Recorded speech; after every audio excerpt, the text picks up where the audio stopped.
and welcome to the first episode of the Theorist-Composer Collaboration, a podcast interview series highlighting modern composers and their compositions, alongside music theorists. My name is Aaron DiZarilla, and I'm a graduate music theory student at Florida State University, and I will be your host for today. The music that you were just hearing is an excerpt from the piece Oceans Blooming, a piece for marimba and fixed electronics, and it will be the subject of today's episode alongside its composer. Speaking of which, I am very excited to introduce to you the very first featured composer on the TCC series, Justine de Saint Mars. How are you? I'm great, thanks. How are you?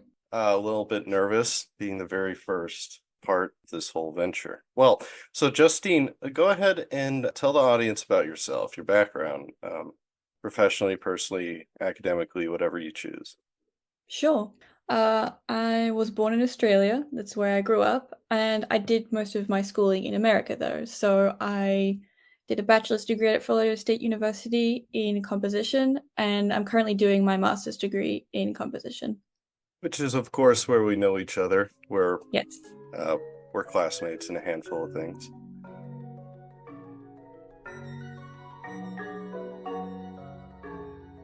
So, how would you describe yourself as a composer and also your music? Uh, how would you describe what you do? Sure. Um, I like to describe it as neo-romanticism with Ravellian and Debussy influence. So I like to use a lot of impressionistic harmonies and flourishes and qualities, but still pretty romantic. It's like romanticism with a modern twist.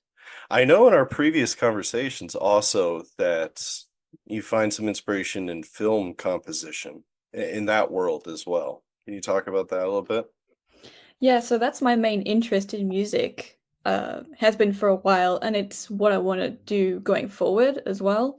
My favorite composers, Hans Zimmer, John Williams, Danny Elfman, among many, um, they're the ones that I really listen to the most, and it's what I like my music to lean towards a bit as well. So it's definitely um, music that would gain something from a visual medium as well.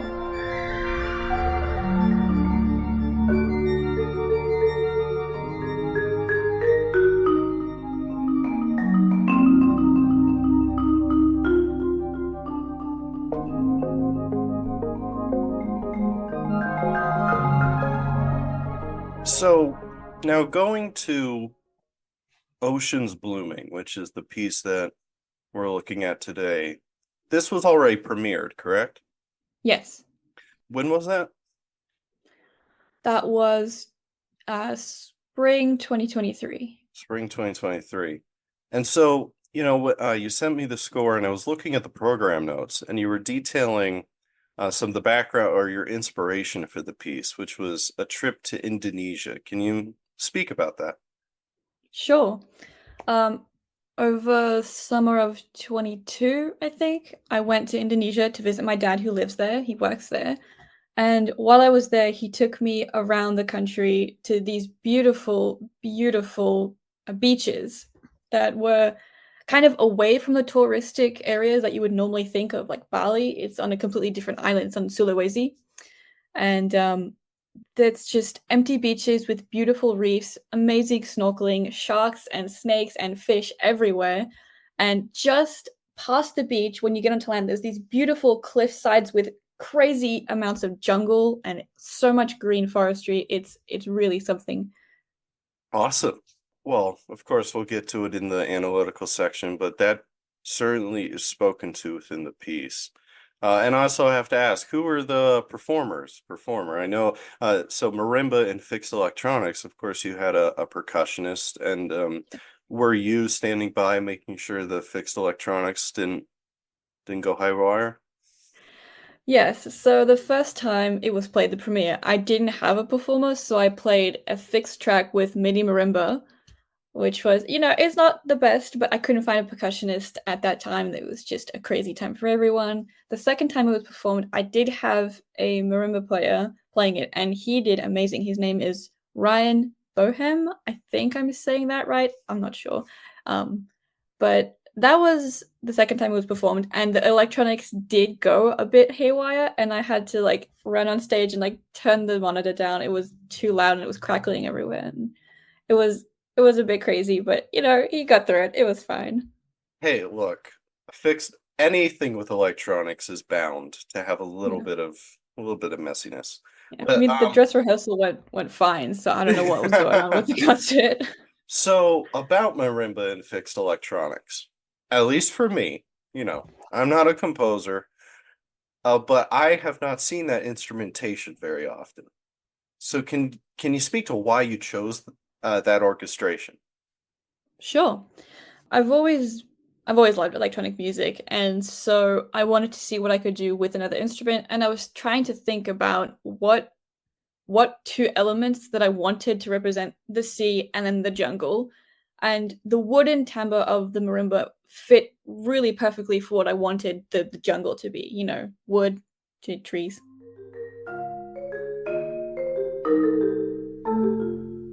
It makes sense. And then the electronics have a more silky texture, and they kind of just like lay under the electronics and then take over, and then just like they all mesh together really well, I think.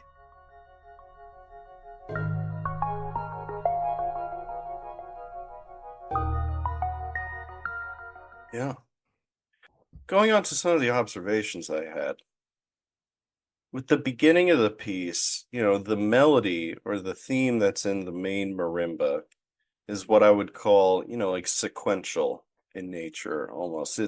The pattern is pretty clear and it's pretty easy to follow.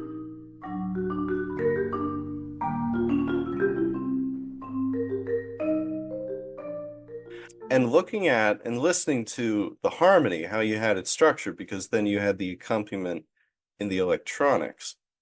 And I was trying to figure out what harmony you had going on. And it was I didn't, make Roman numerals or chord symbols, but it was a maybe not common practice. I would say like in the old style.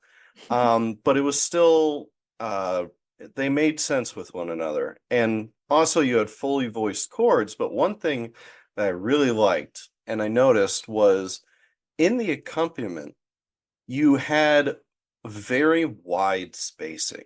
And particularly, I found a focus on quintal and quartal, perfect fifths and perfect fourths in the accompaniment, especially in the lower range of the accompaniment.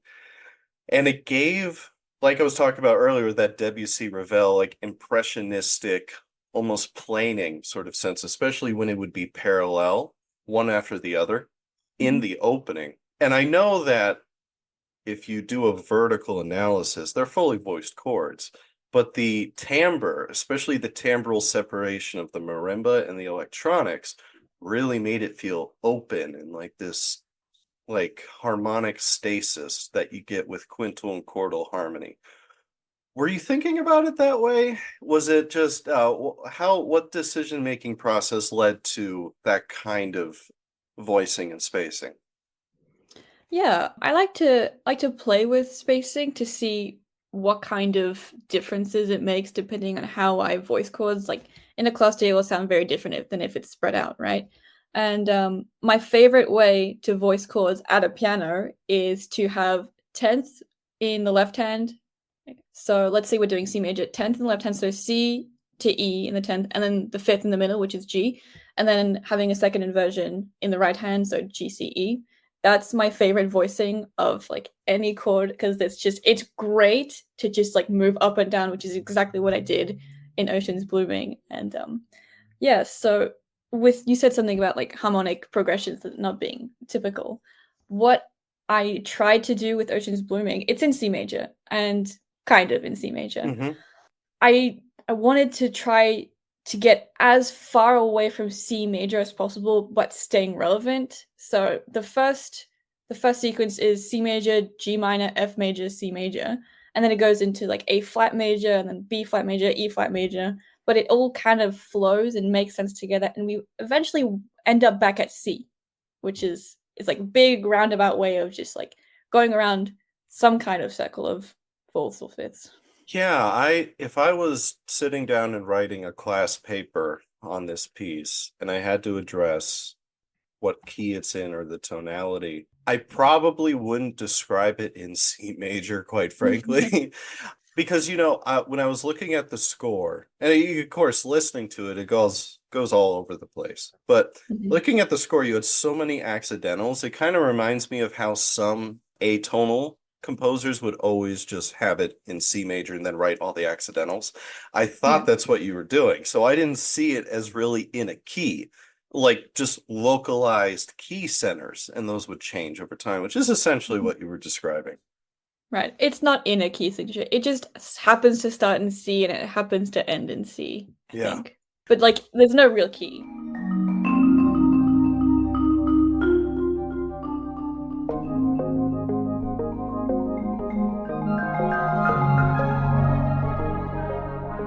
So, especially once you leave the area of what I would label as the introduction, or at least the thematic, like the initial thematic presentation, if you want to call it that, there's a further development of the texture of the electronics.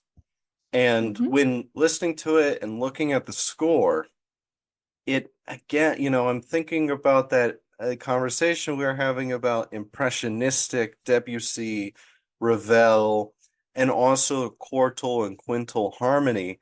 A lot of it seems, and you can, of course, the point of this whole conversation is tell me what you're thinking with this. Those different electronic fragments, it seems like you picked different patterns of intervals and spacings and then would put them parallel to one another, creating like a cascading effect. How were you conceptualizing the different layers as it was developing? Sure. So I had the base layer of the marimba melody, and then I have an ostinato on top of it that switches between two or three different instruments.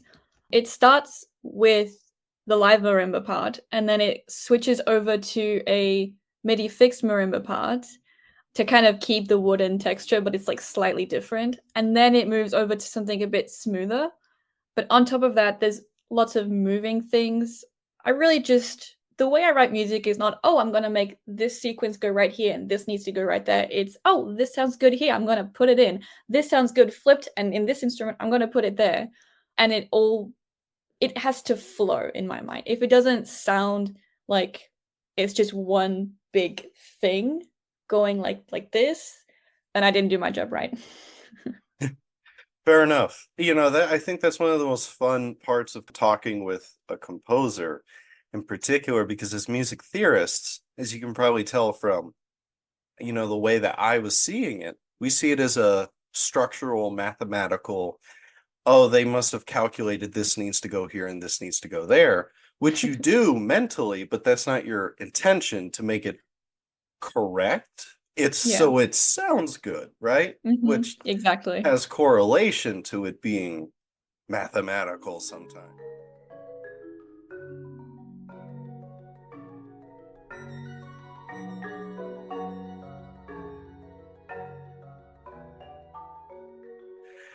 See, when I was first listening to this, I thought, for about 2 minutes in, I thought, oh, there's a lot of interesting stuff to talk about here. But I kept getting hung up on the why the fixed electronics part, because I thought, I've heard similar soundscapes before with all acoustic instruments, and I kept thinking critically, why did Justine choose fixed electronics alongside marimba?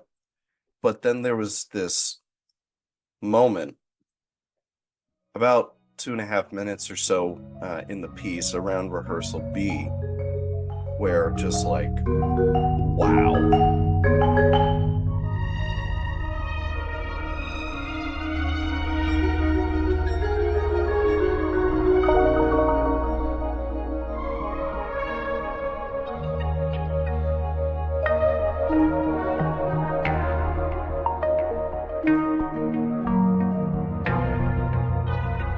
Like it just opens up completely, and the electronics really come to show.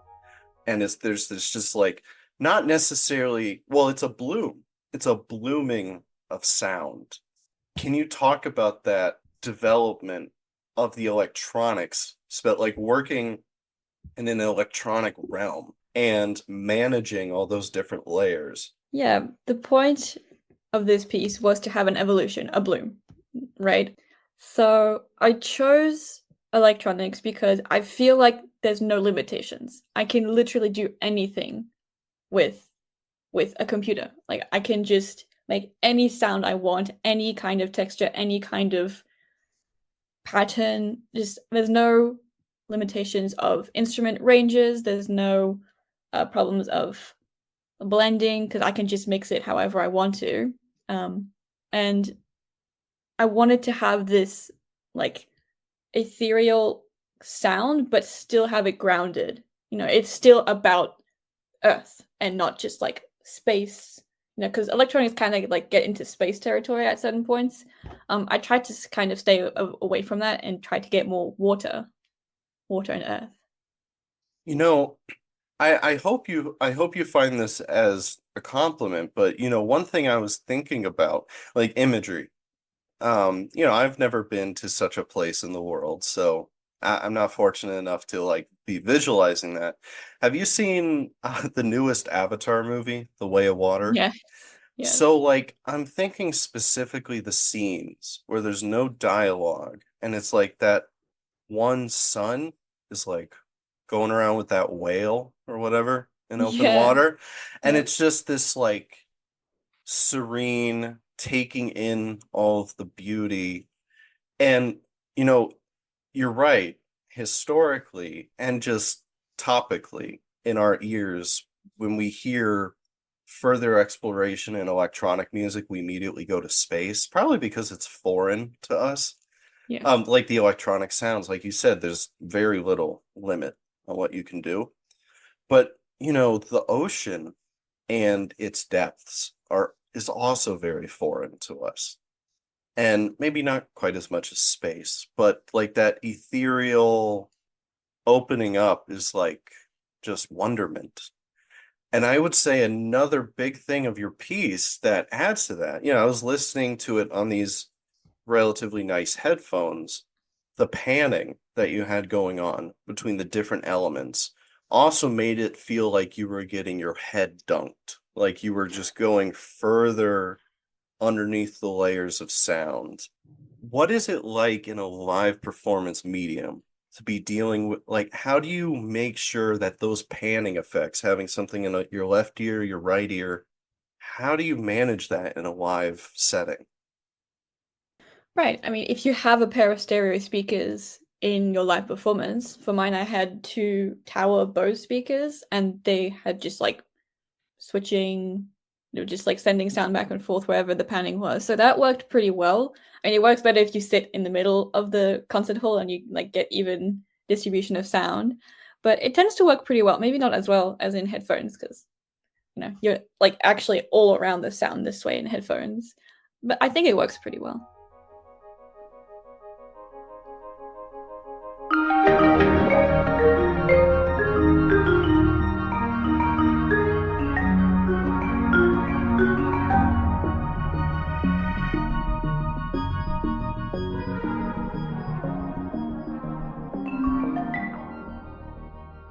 Justine, what does composition mean to you? And I mean this very loosely. You can take that question however you want.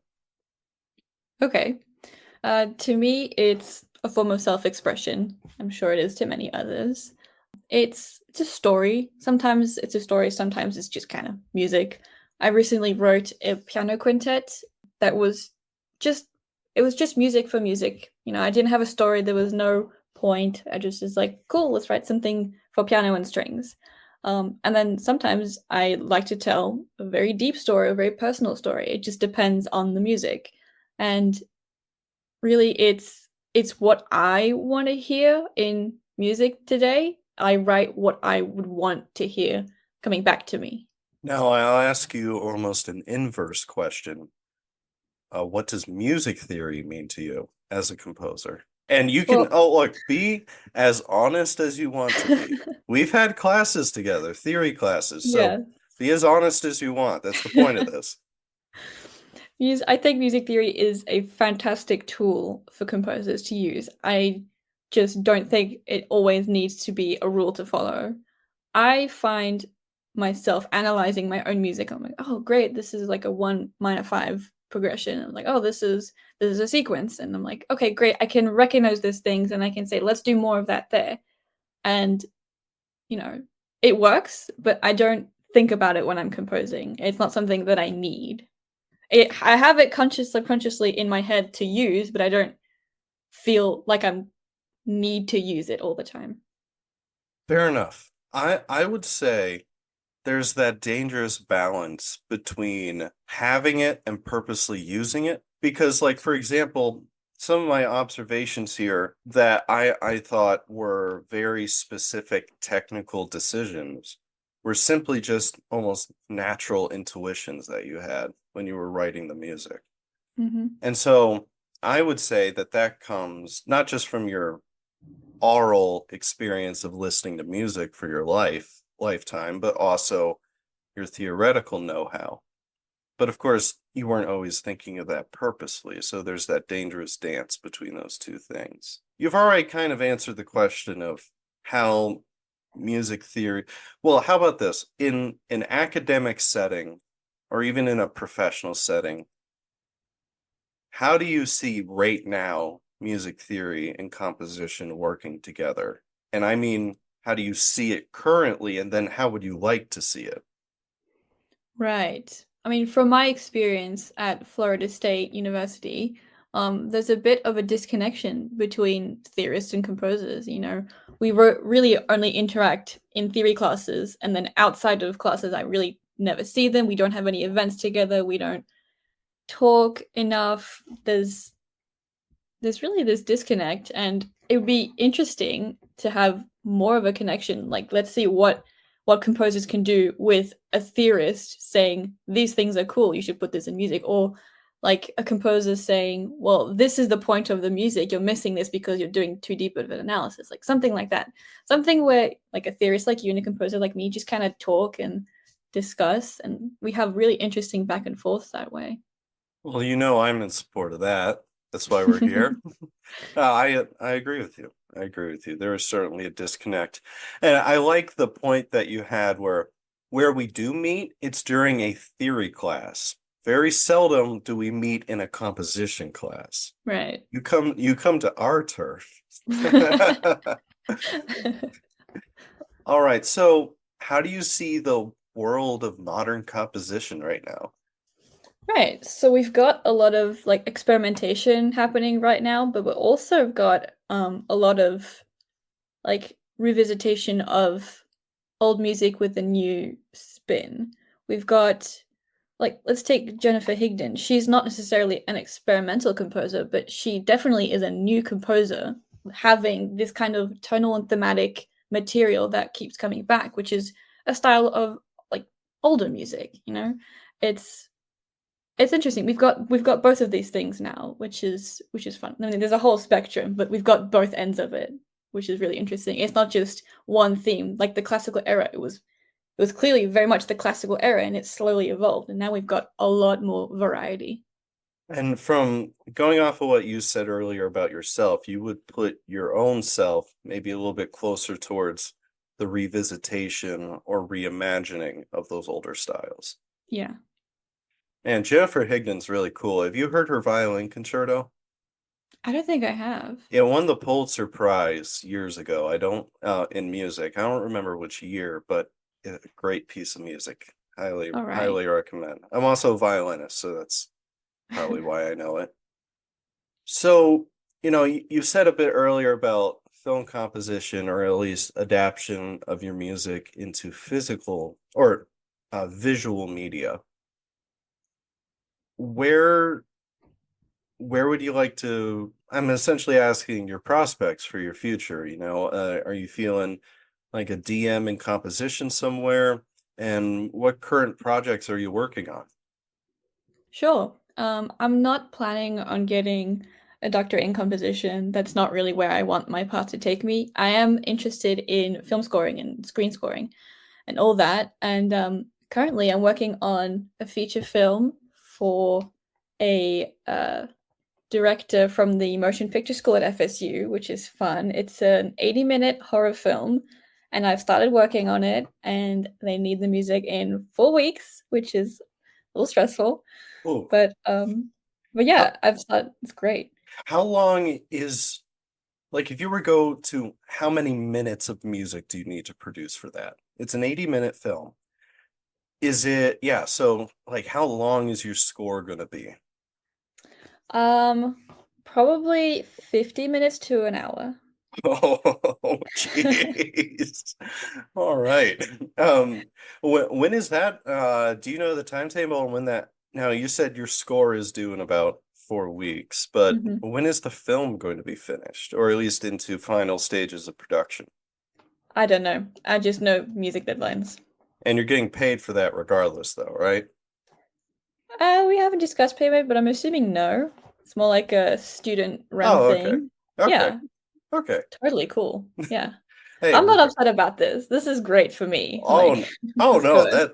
that's wicked cool. No, I realize Yeah, that's really cool. How could the audience best contact you for any questions, inquiries, any of those sort?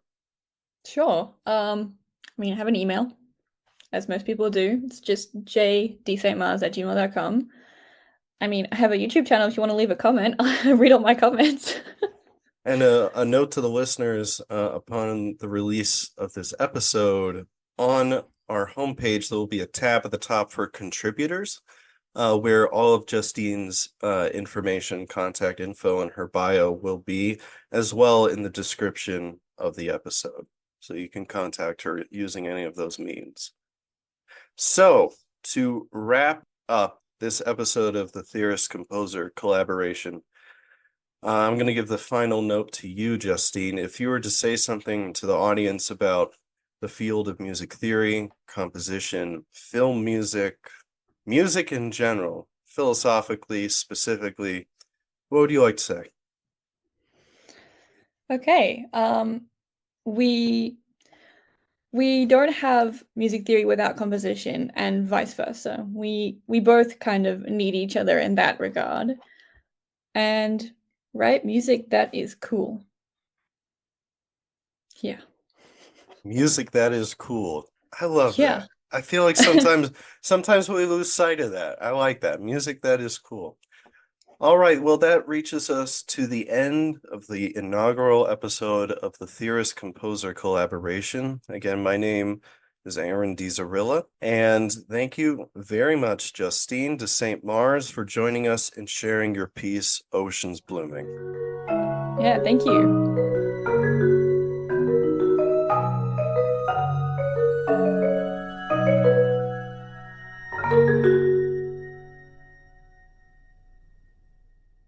This is Aaron again, and I want to thank you for listening to the first episode of the Theorist Composer collaboration.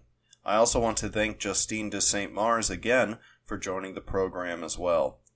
If you could reach out to Justine to show her support in her creative endeavors, there will be a link in the episode description to her contributor page on our website where you can find her contact information and bio.